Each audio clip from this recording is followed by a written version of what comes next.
Well, all right, guys, here it is. This is a project for the day. We've got a TJ and 9706 Wrangler.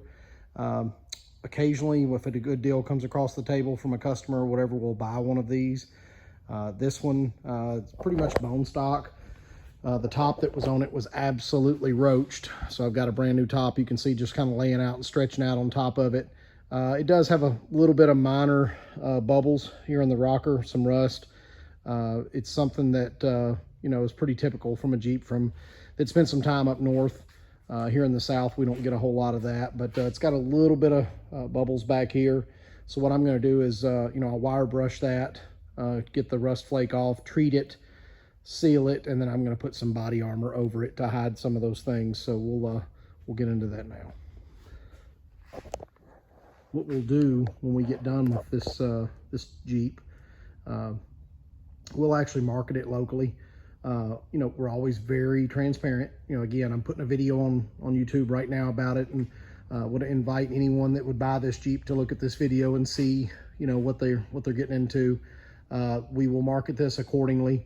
Some of the Jeep TJs and JKs, things out there bring premium top dollar. This is not one of those Jeeps. This is going to be a great entry-level Jeep. Mechanically, this thing is sound.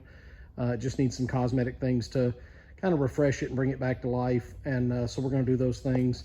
And again, we'll be completely transparent and, offer someone the ability to get into a Jeep a little bit on the cheaper side of the spectrum and still have a quality vehicle. Let's dig in.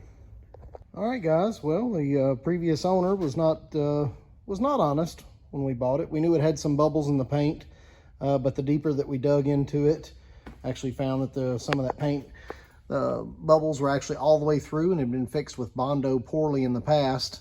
So we pulled all that out, wire brushed everything, got rid of everything that wasn't solid metal, cleaned up the edges, and did a rust prevention primer on the inside and the outside behind that body armor. So when the body armor goes on, at least that rust area will be slowed.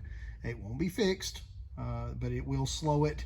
And with this body armor in place, probably buy this Jeep another, 5 or 8 years here in the South before that would pop back. So let's go to the body armor. All right, guys, got the, aftermarket kind of, I guess you'd call it rocker armor on. This product is it's an ABS plastic, just like the fender flares, just like the steps and everything else on these things. It does a 3M VHB, very high bond, strip on the back, but because it is what it is, I like to go a little further and put a couple of strategically placed pop rivets in those to secure that to the body, as well as I'll match that on the back corner and the fender armor that we do to kind of tie it all together. So we'll do that now. All right, guys, first thing I'm going to do is drill that 3/16 hole, and then I've got a pneumatic pop rivet gun for a 3/16. Stick that in the hole. The trigger, and make a very nice secure pop rivet, real strong fastener. The advantage to a pop rivet is that it pulls in from the back, so you don't have to be able to get to the back of it to put a nut on it. So I'm going to put a few of those down this, and then we'll move on. And there you go, guys. Certainly again, we're not calling this a repair. We're calling this an extension of life.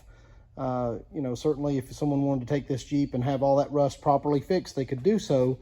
But to do that correctly, you're going to get into the value of what the Jeep would be worth overall. So this is kind of like what the title says. This is a kind of a facelift on a budget. And we got the rocker done. We'll go ahead and match it on the other side, and then we'll get into the corner guards back here. All right, guys, got the side armor on both sides. Definitely came out good. It was quite a bit of work prepping all that rust with the primer and everything, but we got that all done, and now it's kind of protected from the inside. So now we're going to tear into these. You can see the spot down here on the lower part of the rear quarter panel, and we're going to clean up and prep that, and then put the rear body armor on the corner armor. So let's tear into it.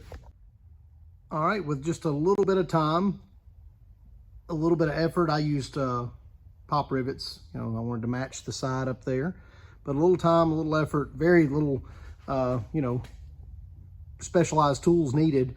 You can do this again Not a repair. I'll stress that 5 or 6 more times in this video. But what this does is prevent you from having to spend large amounts of money having costly body repair done, especially on a Jeep like this, an older Jeep that's not in great shape. It's not a, it's not a Rubicon. It's not extremely unicorn low miles. This one actually is in pretty good mechanical condition, but becoming, from up north, it did have some of those telltale rust spots. But again, doing this rear corner armor ties into the rocker armor there, and kind of pulls it all together, and will buy some time. This is a plastic product. It's ABS plastic, so it's not going to rust or corrode. We did clean, prep, and prime the body damaged areas behind it, so that will significantly slow the deterioration and the rust in those areas. And it's not a bad look either. It kind of pulls it all together. So now we'll get into doing the other side to match, and then we'll do the tops of the front fenders. All right, here we go. All right, guys, if you know anything about TJs, especially the ones from up north or salty locations, you know that the tops of those fenders get those rust bubbles. So this is a product that's available aftermarket. It's actually steel. It's powder coated steel. So it does, once properly applied, does, in my opinion, strengthen the top of that fender back a little bit. Same thing as on the side of the Jeep.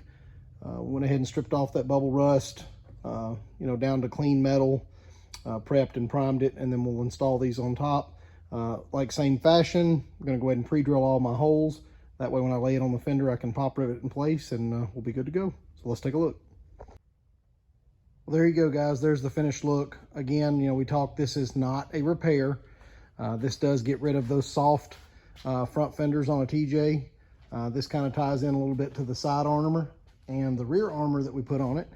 And, in the end, it's going to make a nice little beginner Jeep or entry-level Jeep. Certainly a budget-friendly Jeep.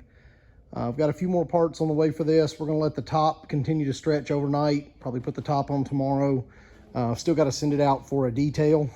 The Jeep is clean, but we're going to put a new set of, or a different set of Jeep, later model Jeep TJ wheels and tires on it. The tires on these are shot, and they're just the base steel wheels. So I've got a set of the later model aluminum stock TJ wheels coming. That combined with that brand new top, a fresh detail, and then we'll do a full mechanical service on it, service all the fluids, visual inspection on everything, and then this Jeep will be ready to go on to a new owner and start a life again, and continue that tradition of keeping them on the road. All right, guys, final stages of this 502 big block Chevy build in this 91 454 SS truck. Last video, I guess it was a couple of videos ago, did a little show on what we did to clean up the factory wiring harness that had all those extra plugs and everything in it. But went ahead yesterday and spent some time on cleaning up all of the Holley Sniper wiring, the Holley Hyperspark for the ignition system wiring, as well as the Holley transmission controller for the 4L80E. Got everything buttoned up. Everything is wired. All I have to do at this point is put on the radiator hoses, the water neck thermostat, heater hoses, and the little transfer hose. Do a general double check on everything. Certainly got a little bracket we made here for the throttle cable. Has the throttle cable working perfect. Got to pull that back off. Welded that up this morning. Pull that back off, clean it up really good, and paint it before a final install. Truck coming together. We are in the, like I said, the final stages. Should start this truck this week. Did a few little custom things yesterday. I'll show you in just a minute, but the customer is extremely excited to get this hot rod home, and we're excited to be a part of it with him. It's been a long build. It's kind of been a what we call like an extra project for the shop. We do a lot of the production stuff every day with Jeep lifts, bumpers, lifts, wheels, tires, all that type thing. But occasionally a Jeep customer will either bring in a project like this or refer us to another friend of theirs that's got something going on, and that's what this was. Again, you've seen this truck in other videos. Super nice truck, rust free. I mean, to find a OBS Chevrolet without rust, not to mention an original 454 truck, or no cab corner issues, the frame, we've looked at that when we were doing the fuel pump. all of that is kind of certainly kind of trick. So let's take a look at the interior. All right, guys, we're going to take a look at some of the stuff from the tricks that we talked about yesterday. Again, this is a very clean, all original truck. The miles on the truck are at 27,000, so obviously it's 127,000 miles. Can't really tell of any upgrades or modifications that I did. He's going to take it and have a stereo and everything put in it when he gets done here. But there is one little thing that I've got kind of hiding down here that most people wouldn't know if they didn't know. If you open the ashtray, I've got the Holley sniper screen hiding in there. So I'll turn the key on. I'll show you that screen come up. Of course, we haven't tuned the sniper yet, but this is what will be showing as he goes down the road. It'll have that heads-up display on that option screen if you choose to do that. Sorry about the beeping, buzzer, but that's typical Chevrolet. But I thought that was something that was pretty slick to put in there for him. It was actually, believe it or not, it was a customer's idea. He helped me out with that one, so it was a great idea.